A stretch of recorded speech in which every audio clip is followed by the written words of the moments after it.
불량 연애를 보면 처음에는 왜 이렇게 난리야 싶지만 조금만 깊게 들여다보면 세상이 미련했던 사람들의 감정이 처음으로 정면에 비춰지는 순간들이 보입니다.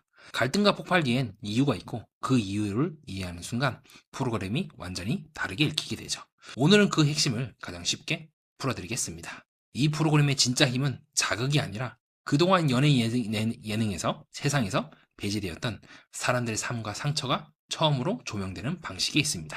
야쿠자 출신, 유흥업 종사자, 폭력과 트라우마를 겪은 이들, 보통은 화면 밖으로 밀려났던 사람들이죠. 그래서 감정선이 거칠고 변화가 빠르며 우리가 익숙한 연애 공식이 통하지 않습니다. 폭발처럼 보이는 행동 뒤에는 분노가 아니라 두려움, 결핍, 생존 방식이 숨어있고 연결처럼 보이는 순간 뒤에는 조심스럽게 움직이는 회복의 흔적이 있습니다. 이 영상에서는 일화 속 밀크, 베이비, 얌보의 선택과 충돌이 어떤 심리 구조에서 비롯되었는지, 그리고 이들이 왜 지금에서야 빛 아래 서게 되었는지 가장 쉽게 핵심만 짚어서 설명해 드리겠습니다. 제 목소리가 여러분과 함께 할 겁니다. 바로 가보시죠. 자, 지금 넷플릭스에서 불량연애라고 해서 우리가 흔히 보던 나는 솔로나 한승연애 같은 그 연애 프로그램을 하고 있는데요. 다른 연애 프로그램과 좀 차이가 있습니다. 첫 번째로 이거는 이제 일본 거더라고요. 그래서 한국 게 아니라 일본 거고요. 두 번째로 이 불량이란 말이 붙은 것처럼 이 출연진들이 보통이 아닙니다. 호스티스라든가 야쿠자 출신이라든가 지금도 유흥업소를 운영하고 있는 사람이라든가 상당히 빡센 분들이 이제 출연을 하게 되거든요. 그래서 그게 좀 차이가 있어요. 그래서 일반적인 연애 프로그램들, 한국은 어떻게 보면 이 불량 연애를 보고 나면 와, 정말 순한 맛이구나라는 게 확 느껴질 정도로 1화 때부터 장난이 아니에요. 자, 가령 남자 출연자들이 딱 등장을 하는데 보자마자 밀치고 싸우고 막 안전요원이 막 출동해가지고 뜯어 말리고, 왜냐면 이 사람들 자체가 다들 한 주먹 하던 사람들이거든요. 남자들도 그렇고 여자들도 그렇고 보통이 아니에요. 그래서 실제로 보면은 조금만 뭔가 마음에 안 드는 행동을 하면은, 자신과 맞지 않은 행동을 하면 바로 이제 어디 갔다 왔냐, 장난하냐 하면서 바로 욕이 날라오고 막 주먹이 날아갈 것 같은 살벌한 분위기를 풍기고 있습니다. 다른 연애 프로그램과 좀 차이인 것 같아요. 전체적으로 지금 조금씩 한국도 그렇고 일본도 그렇고 이 한국식 그 연애 프로그램의 포맷을 차용하면서 각자의 시스템에 맞게 이제 변형을 하고 있는데, 이 불량연애 같은 경우는 되게 잘 들어갔다고 생각해요. 어떻게 보면 환승연애급 혹은 그 이상으로 이들이 왜 이렇게 되었는지, 그리고 이렇게 야쿠자라든가 호스티스라든가 아니면 이 사회의 어떤 란제리 모델이라든가 이런 사람들을 우리가 어떻게 해석을 해야 되고, 왜 이들이 이렇게 되었으며 또 이 사람들의 또 다른 면은 뭘까? 평상시 사람들이 생각하는 것처럼 저런 인간이 다 있어, 진짜 삼류인생, 그런 것이 아니라 한 번쯤 저들의 눈으로 세상을 바라보면 어떨까? 또 저 사람들을 그렇게 행동하게 되는 원인을 알게 된다면 우리가 조금은 세상을 다르게 볼 수도 있지 않을까? 그리고 저 사람들이 저렇게 사는 이유가 뭔가 문제가 있어서라기보다는 저들 나름대로 어떤 이유가 있지 않을까를 조명하게 되는, 즉 연애하는 부분도 조명을 하고 있지만 동시에 이 불량한 이 사람들이 왜 그렇게 되는지를 추적해 나가는 약간 사회 심리적인 요소도 되게 강한 것 같아요. 이런 측면에서 봤을 때는 이 환승연애 같은 경우는 각 개인의 심리적인 요소, X를 만나서 그 X와 내가 어떻게 이별해 나가는가, 어떻게 내가 분리를 되는가를 조명하는 과정이라면, 이 불량연애는 조금 더 이 사람들의 삶을 이 사회 전체에서 조명을 들어가는 거예요. 즉 앞에 있는 환승연애는 개인의 심리에 국한되어 있다면, 이거는 좀 더 확장을 시켜서 왜 이 사람들이 이렇게 되었고 또 왜 이 사람들이 이런 여성에게 끌리거나 이런 남성에게 끌리는가, 더 나아가서 우리가 이들을 어떻게 해석해야 되고 이들의 사랑법을 우리가 어떻게 받아들여야 되는가를 좀 깊게 심층적으로 조명한다는 측면에서 조금씩 이 연애 프로그램이 연애 프로그램으로 멈추는 것이 아닌 약간 다큐멘터리 같기도 하고, 깊게, 정말로 깊게 우리가 소외했고 배제되었던 이들을 다시 정면에, 빛 한가운데로, 세상 속에 던져넣는 과정이라고 생각을 합니다. 자, 그래서 그럼 이제 불량연애를 왜 봐야 됩니까? 라는 부분에 대해서 저희 설명을 이제 듣고 나시면 그렇게 이해를 해볼 수가 있겠죠. 이들도 이들 나름대로 뭔가가 이유가 있다. 우리는 늘 한국식 그 연애 프로그램만 봐서 멀쩡한 사람들만 본단 말이에요. 근데 그 멀쩡한 사람들이 세상에 얼마나 적겠습니까? 세상에 멀쩡한 사람이 몇 명이나 있으며, 심지어는 그 연포에 나왔던 이들조차도 다 한 명 한 명을 자세히 들여다보게 되면은, 특히 정신분석 매니아의 환승연애의 리뷰를 보게 되면 다 각자가 일그러진 부분이 있고 빠그러진 부분이 있고 얼그러진 부분이 있으며 뒤틀린 부분이 있지 않겠습니까? 이들은 그저 그 뒤틀린 부분이 남들에게 보이기도 하고 본인 또한 그것을 숨기지 않았을 뿐이지 실제로는 우리와 별 차이가 없구나 라는 점을 느낄 수 있을 것 같아요. 더 나아가서 이들의 심리와 이들의 행동을 지켜봄으로써 우리 안에 있는 그런 부분들, 분노를 이제 잘 참지 못하거나 세상에 반항적이고, 우리도 한때 다들 그러지 않았습니까? 다만 저들은 우리 안에 있는 분노를 좀 더 생생하게 살았을 뿐 우리와 별 차이가 없다는 것을 느낄지도 모릅니다.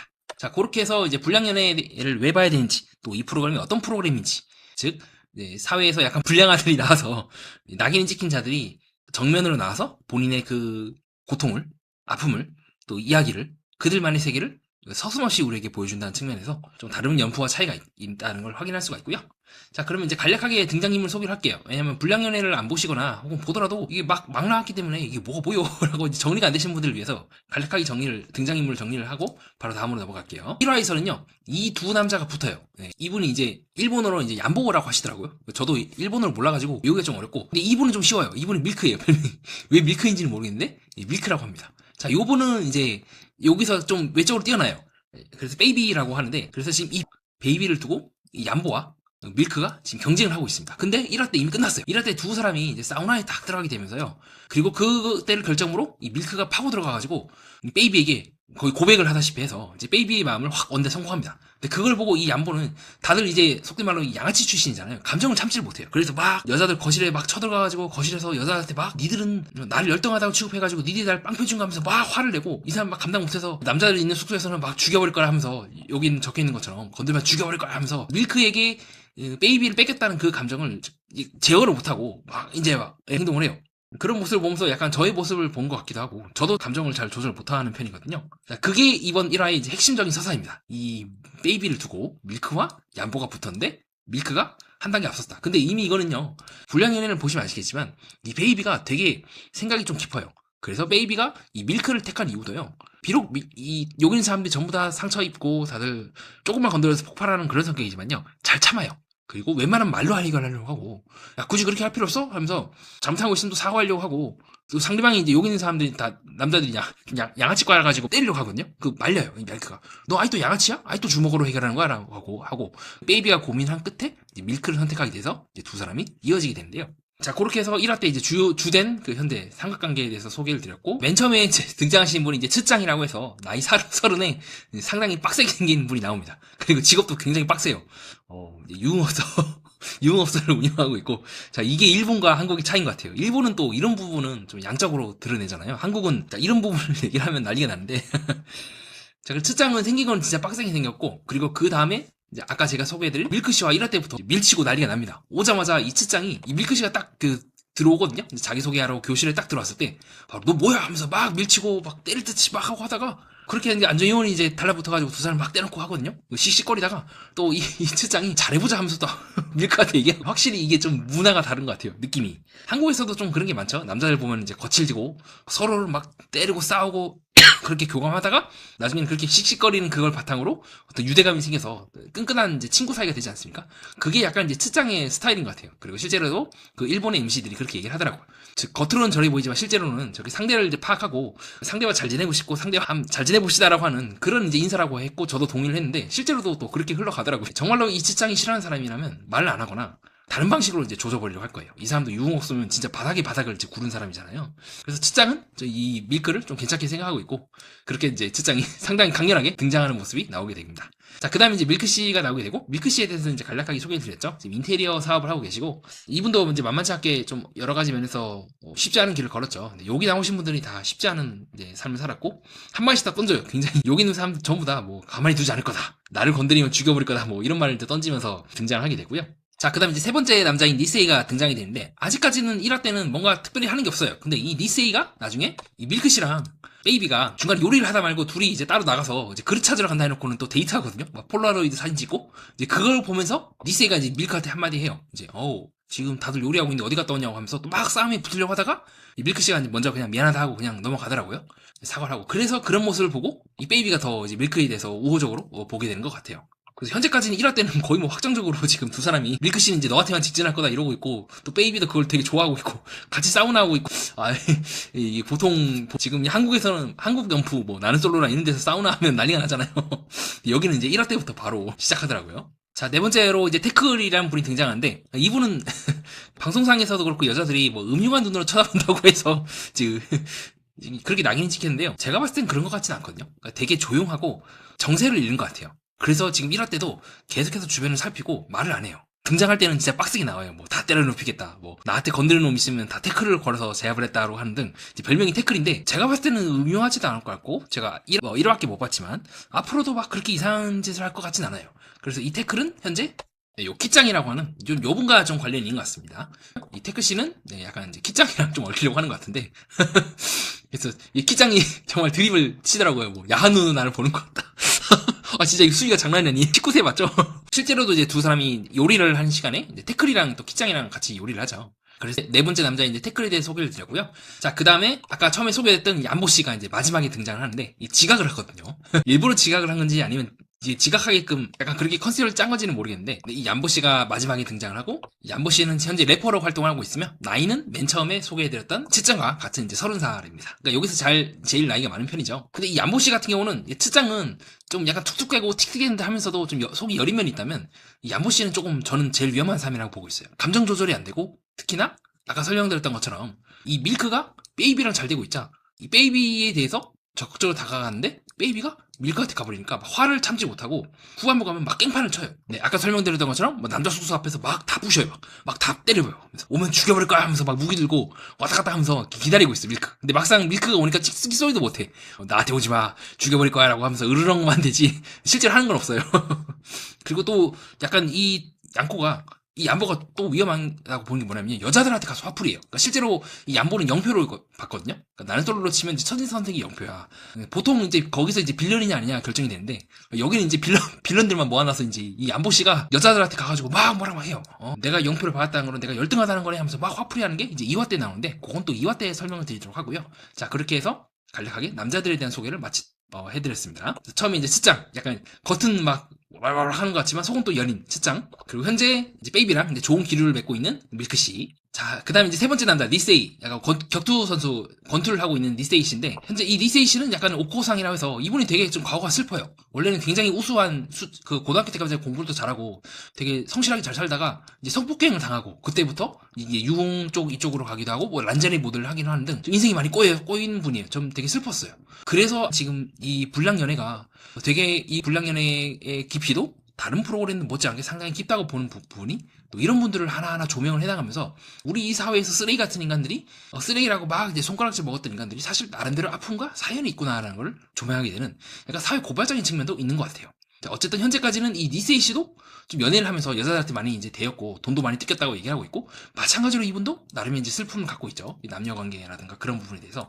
그래서 현재까지는 두 사람이 서로 같이 요리를 하게 되면서 또 얽히게 됩니다. 물론 서로가 서로를 선인상 선택하진 않지만 미묘하게 이제 얽히는 그게 나와요. 자, 그 다음에 이제 태클씨. 네, 태클씨는 현재 야한 눈으로 이제 키짱을 보고 있고, 네, 현재 태클씨는 이제 키짱과 좀 얽히는 분위기고, 네 번째 남자가 나오게 되고, 마지막으로 얀보씨, 이제 지각했죠. 그러니까 전 지각의 의미를 되게 어린아이 같은 심리라고 봐요. 지각을 하면 모두에게 주목을 받잖아요. 그쵸? 중간에 늦음으로써 사람들을 궁금하게 한과 동시에, 또 본인의 약간 조금 그런 부분들 주목받고 싶어하는 어린아이의 심리가 좀 들어가 있으면서도 애같기도 하죠. 자기 감정을 조절하지 못해서 아니 베이비를 밀크가 뺏었네 하면서 막 다 부수고 네, 그렇게 좀 여러 가지 면모를 보여주는 것 같습니다. 여자들은 이제 오코상 맞나요? 제가 일본어를 잘 몰라서 발음이 틀릴 수 있어요. 오토상은 현재 아까 말씀드린 것처럼 좀 여러 가지 슬픈 이제 과거를 안고 살아가는 인물이고요. 현재는 이제 란제리 설계를 한 거 또 유흥업소에서 일한다 하더라고요. 첫 인상부터 첫 여자부터 쉽지 않더라고요.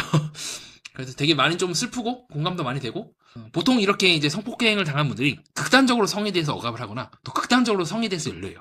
자기가 당했던 그 고통스러운 경험들, 이분은 이제 칼로 협박을 당한 상태에서 좀 성폭행을 당했거든요. 그 경험을 잊지를 못하니까 계속해서 그 경험을 자기도 모르게 재생 반복하게 되고 그러면 점점점 삶이 그쪽으로 가게 됩니다. 그래서 이제 성에 대해서 극단적으로 열려있거나 성을 이제 극단적으로 억압하게 되는 양면적인 구조로 만들어지게 되는 거죠. 자, 그 다음 이제 베이비. 자, 요분도 좀 많이 슬픈 과거를 갖고 계세요. 이제 두 번째 여자인데, 여기서는 외적으로 많은 남성들에게 인기를 얻고 있고, 또 수려한 외모를 갖고 있지만, 또 보육원에서 자라기도 했고, 좀 쉽지 않은 삶을 살았던 것 같다고요. 하지만 좀 야무진 면도 있고, 되게 좀 깊이가 있어요. 실제로 밀크가 싸운 것 같지만 웬만하면 안 싸우려고 하고 또 밀크씨가 잘 보면 이 밀크씨가 잘 보면요 좀 어른스러워요. 주먹으로 뭐 할 거 있어? 너 아직도 양아치야? 이렇게 얘기하거나 처음에 이제 츠짱이 시비를 걸었을 때도 이 츠짱이 시비를 걸어도 진정해 우리 지금 사랑하러 온 거잖아 하면서 막 말리는 등 좀 괜찮은 모습을 계속해서 보이고 있고 그래서 밀크씨 이 베이비가 또 밀크씨를 좋아하게 된 원인 중 하나라고 보여집니다. 자, 그 다음에 이제 키짱. 현재 이제 야한 눈으로 본다고 하는 이제 태클씨랑 얽히고 있는데, 계속해서 이제 두 사람이 좀 얽히고 있고, 키짱 같은 경우는 또 키짱도 이제 메이크업 강사하고 이제 갸루 스타일이죠. 네. 그래서 현재 그렇게 일을 하고 있고, 태클씨랑 계속해서 얽힐 것 같습니다. 우리 빡세게 생긴 테카린 씨 이제 네 번째 여성이죠. 요분은 이제 바를 운영한다고 제가 알고 있는데 일본을 몰라가지고 현재 이제 치밀한 격투기를 하고 계시는 상당히 네 분 다 베이비는 이제 가라데를 하고 다들 한 성격 하더라고요. 얀보로는 이제 원래 야쿠자 이쪽에서 일을 했다가 이제 손을 씻고 지금은 이제 래퍼로 활동을 하고 계시는 이제 얀보 씨가 됩니다. 자, 그렇게 해서 간략하게 등장인물들을 좀 소개를 해드렸습니다. 저도 지금 1화 가지고 다 못 외웠거든요. 여러분도 1화밖에 안 보셨으면 못 외웠을 거예요. 이게 4화까지 나오긴 했는데 한 번에 나와가지고 다 외우기도 어렵고 무엇보다 아직 인지도가 좀 많이 없더라고요. 저도 우연한 기회에 접했는데 자, 그렇게 해서 등장인물 소개를 마쳤고요. 자, 다음으로 좀 전체적으로 1화가 어떻게 흘러가는지 또 어떻게 지금 구도가 잡혀있는지를 보도록 하겠습니다. 자, 그래서 등장인물들이 이제 교실에서 이제 자기소개를 하고 난 후에 옆에 있는 이제 주방으로 가서 이제 각자 먹을 음식을 만들게 되는데요. 그래서 요 오토상 씨는 이제 니세이 씨랑 하고 있고 격투기 또 이분도 또 권투를 하시더라고요. 그렇게 이제 두 사람이 같이 요리를 하게 되고 실제로도 계속해서 얽히는 것 같아요. 우리 불쌍한 츠짱은 나는 그냥 슈퍼 도우미 할게 하면서 여자들과 매칭이 안 됐지만 화를 안 내더라고요. 약간 요번은 좀 여유가 있죠. 유흥업소를 운영하고 계시지만 상당히 여유가 있는 모습을 보이고 있고 얀보 씨는 우선 요리를 할 때는 요 키짱과 이제 같이 요리를 하는데 키짱은 이후에 이제 테크 씨랑 계속 얽히는 것 같더라고요. 자, 그러다가 이제 밀크랑 베이비랑 이제 그 쟁반을 이제 막 찾아요. 이제 요리를 이제 담아야 되니까 그릇에 담다가 이제 그릇이 부족해서 두 사람이 슬쩍 빠집니다. 슬쩍 빠져서 같이 뭐 셀카 찍고 난리가 나요. 뭐지? 옆방에 가가지고는 하라는 요리는 안 하고 두 사람이 이제 같이 사진도 찍고 또 같이 게임도 하고 옆방에 오락실 같은 게 있더라고요. 그 오락실에서 같이 게임도 하면서 이제 급격하게 밀크와 베이비가 친해집니다. 그걸 보고 이제 츠짱이 찾으러 와요. 츠짱이 같이 와가지고는 잡으러 안 오고요. 또 놀아요. 진짜 웃긴 거야.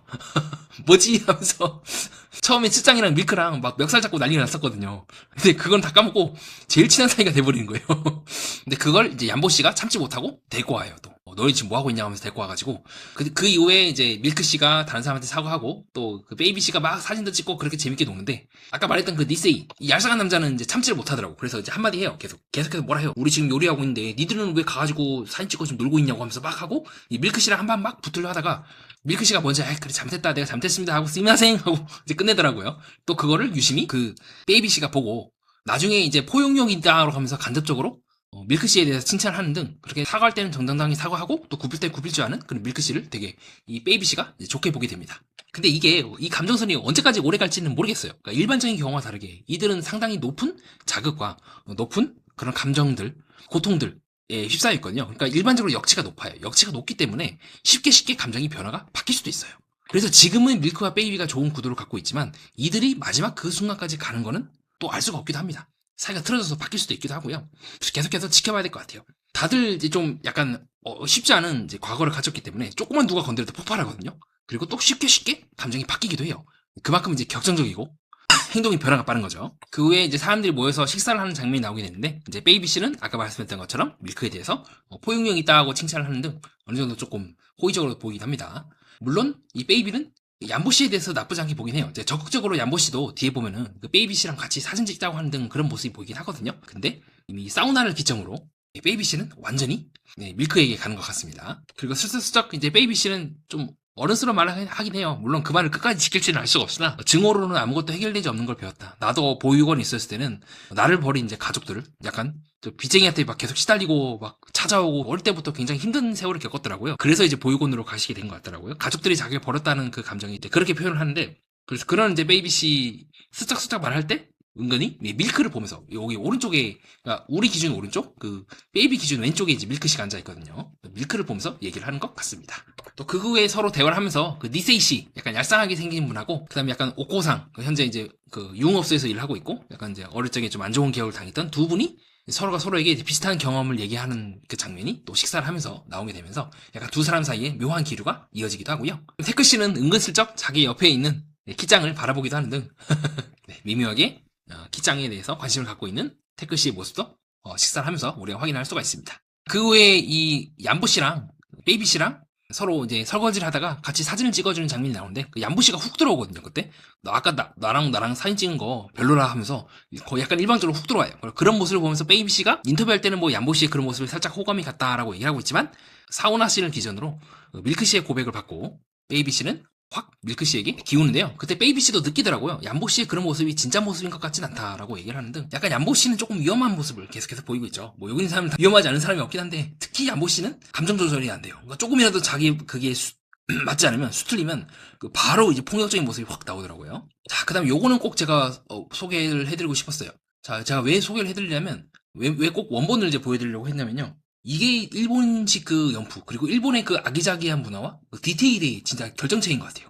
환승연에도 이제 비슷한 장면이 나오긴 하는데 이 정도까지는 아니에요. 엑스룸이라고 해서 환승연에도 좀 이렇게 꾸미는 장면이 나오긴 한데요. 와, 이 정도의 이런 디테일과 이거는 진짜 장난이 아니다. 진짜 무슨 뮤직비디오 찍는 것도 아니고 정말 이 퀄리티가 끝내주더라고요. 이게 진짜 어떤 일본의 저력이고 무서움인 것 같습니다. 그리고 여기는 이제 여자 숙소인데, 그래서 여자 숙소에서 여자들이 이제 대화를 하게 되고, 또 남자 숙소도 비슷해요. 퀄리티가 장난이 아니에요. 또 남자 숙소에서 대화를 하게 되는 그 남자들의 또 모습이 나오게 되기도 하죠. 자, 그 후에 이제 남자들과 여자들이 서로가 첫인상 그 선택을 조심스럽게 말하는 결과가 나오게 되는데요. 그때 이게 상당히 의외죠. 왜냐면 이 베이비 씨는 어느 누구도 안 골라요. 밀크도 안 고르고요. 얌보도 안 고르고 태클인가 아마 그렇게 갈 거예요. 그래놓고는 또 나중에 가서는 밀크한테 가죠. 그리고 밀크 씨는 어느 누구에 대해서 선택을 받지 못해요. 얌보 씨도 마찬가지고. 근데 밀크는 그럼에도 불구하고 이제 이 베이비 씨와 사우나를 갔을 때 그 기회를 적극적으로 활용을 해서 베이비 씨의 마음을 얻는 데 성공하고요. 실제로 얌보 씨는 0표를 받자 어느 누구에게도 이제 호감 표현을 받지 못하자 감정을 참지 못하고 막 편지를 내려치고 비도한 많은 것들 하면서 이제 분노하는 모습이 나오기도 합니다. 오토상은 츠짱과 니세이 두 분한테 이제 오토상이 이제 표를 주게 되고요. 한 표씩. 자, 그 후에 제일 많은 남자들이 표를 받은 밀크 씨가 베이비 씨가 그 사우나를 밀크 씨랑 가고 싶다고 해서 두 분이서 사우나에 가게 되는 장면이 나오기도 하죠. 그래서 화를 참지 못하는 그 얌보의 모습이 계속 나오고, 저는 베이비 씨가 점점 얌보에게서 마음을 접을 것 같아요. 저런 모습을 보면 볼수록. 왜냐면 베이비 씨는 밀크 씨의 그렇지 않은 모습들, 감정을 조절할 줄 알고 참을 줄 알며 좀 포용력 있는 모습에 오케이를 했기 때문에 점점 힘들 거라고 저는 보긴 합니다. 베이비 씨랑 밀크 씨랑 사우나에서 얘기를 하게 되고, 밀크 씨가 엄청나게 적극적으로 고백을 하죠. 이제 베이비 씨한테 난 너가 처음부터 마음에 들었고 계속 직진할 거다 하면서, 그 말을 들으면서 이제 베이비 씨가 웃으면서도 또 받아주더라고요. 그래서 두 사람이 급격하게 가까워지고 거의 연인 첫 닿기까지 순식간에 발전하는 모습을 우리가 방송상에서 확인할 수가 있고요. 후에 그 사실을 알고 사우나에 두 사람이 있는 거를 알고 감정 조절 못하고 폭발하는 얌보의 모습을 끝으로 1화가 마무리가 되게 됩니다. 그렇게 해서 1화 간략하게 이제 등장인물들이 이제 어떤 사람인지 최대한 여러분들이 기억할 수 있게 제가 나름대로 설명을 드렸고, 또 1화가 어떻게 진행이 됐고 현재 이제 베이비랑 밀크가 왜 이어지고 있는지, 사우나를 기점으로 두 사람이 잘 되고 있다는 부분, 그리고 얌보가 감정 조절 못하고 있고 폭발하고 있는 모습까지 설명을 드렸던 것 같습니다. 그러니까 이들이 왜 이렇게 감정 조절을 못하냐고 한다면요, 베이비 씨가 힌트를 준 것 같아요. 얌보 씨 같은 경우는 그 분노만으로, 그러니까 모든 그 감정의 표현이라든가 화, 슬픔 이런 것들이 정제되지 않고 다 분노로만 표현이 돼요. 그러니까 밀크 씨는 좀 참으면서 인내하면서 다른 사람이 그렇게 하더라도 나는 그렇게 하지 않겠다는 모습이 나온다면, 이 얌보 씨 같은 경우는 실제로는 선택을 받지 못하는 그 슬픔이 더 큰 거잖아요. 그리고 내가 베이비 씨가 나를 떠날 수 있다는 그 두려움이 분노로만 표현이 돼요. 그리고 그 이후에 이제 거실에 가가지고 여자한테 뭐라 하는 소리 하는 등, 실제로는 그는 나도 한 표를 받고 싶고 인정을 받고 싶다는 그 마음을 표현을 할 수가 없는 거예요. 왜냐하면 한 번도 표현해 본 적도 없고, 자기 주변에 그런 걸 어른스럽게 원만하게 정중하게 다른 사람들 배려하면서 표현하는 것도 배워본 적이 없고, 또 본인의 기질도 있고, 이런 것들이 복합적으로 결합이 되면서 얌보 씨가 그 야쿠자라든가 그쪽 분노의 길을 걸었던 부분도 충분히 이해가 되기도 합니다. 자, 앞으로 이제 화가 진행이 되면서 두 사람 각자가 이제 사랑과 증오를 모두 겪어가면서 성장해 나가고 성숙해지는 모습을 볼 수 있기를 희망하고요. 무엇보다 일본은 확실히 조금 깊어요. 이렇게 깊은 내용일 줄 몰랐어요. 환승연애랑 또 다르게 이건 전반적으로 우리 사회의 어쨌든 일부를 이루고 있고, 우리 안에 있는 우리의 일부이기도 한 그 분노라고 하는 그 슬픔, 억눌린 감정들, 억압된 것들을 이제 어떻게 풀어나갈 것인가에 대한 부분이라는 점에서 단순한 연애 프로그램이 아닌 이 사회 전체를 나름대로 조망하고자 하는 그 일본 쪽 PD의 의도가 담겨 있는 게 아닐까 보고 있고, 현재까지 저는 되게 좋게 보고 있습니다. 한 번쯤 여러분도 보시는 것도 괜찮을 것 같아요. 이상입니다. 여러분들은 제 방송을 듣고 어떻게 느끼셨나요? 문득 떠오르신 생각이 있으시면 자유롭고 편안하게 댓글로 남겨주시는 것도 괜찮을 것 같습니다. 아니면 혼자서 곰곰이 생각해보시는 것도 괜찮을 것 같고요. 어느 쪽이든 여러분께 도움이 될 겁니다. 저는 좀 더 재미있고 유익하고 뜻깊은 내용으로 준비해서 여러분들께 더 깊은 만족을 드리도록 하겠습니다. 이상 정신분석 매니아였습니다.